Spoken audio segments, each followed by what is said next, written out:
مسلم league نون کے senior نائب صدر شاہد خاقان عباسی نے کہا ہے کہ عدم اعتماد اپنے وقت پہ ہو جائے گا، اس کی تشہیر نہیں ہوتی، عدم اعتماد میں مکمل کامیابی حاصل ہوگی۔ آج عدم اعتماد کے لیے راستہ جتنا ہموار ہے، پاکستان کی تاریخ میں اس سے پہلے کبھی نہیں تھا۔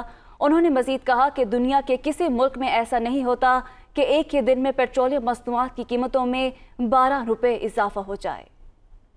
کیا فکر نہ کریں، عدم اعتماد انشاءاللہ اپنے وقت پہ ہو جائے گا، اس کی تشہیر نہیں ہوتی۔ کامیابی کے حوالے سے جی انشاءاللہ مکمل کامیابی ہوگی۔ عدم اعتماد کیا ہی کامیابی کے لیے جاتا ہے، اور آج جتنا رستہ ہموار ہے شاید پاکستان کی تاریخ میں عدم اعتماد کے لیے کبھی نہیں ہوا، کیونکہ ایک حکومت فیل ہو چکی ہے۔ ایک وزیر اعظم خود اپنی ناکامی کا اعتراف کر چکا ہے، وہ کہتا ہے میں بے بس ہوں، مجھ سے کچھ نہیں ہوتا، تو آج اس کے گھر جانے کا دن ہے۔ دنیا کی تاریخ میں کوئی ایسا ملک نہیں ہے جس میں ایک دن میں پیٹرول اور ڈیزل 8% 12 روپے کا اضافہ ایک دن میں کیا گیا ہو۔ آپ کے وزیر، آپ نے خود کہا کہ نالائق ہیں، 30 وزیر فیل ہو گئے، تو قصور عوام کا ہے۔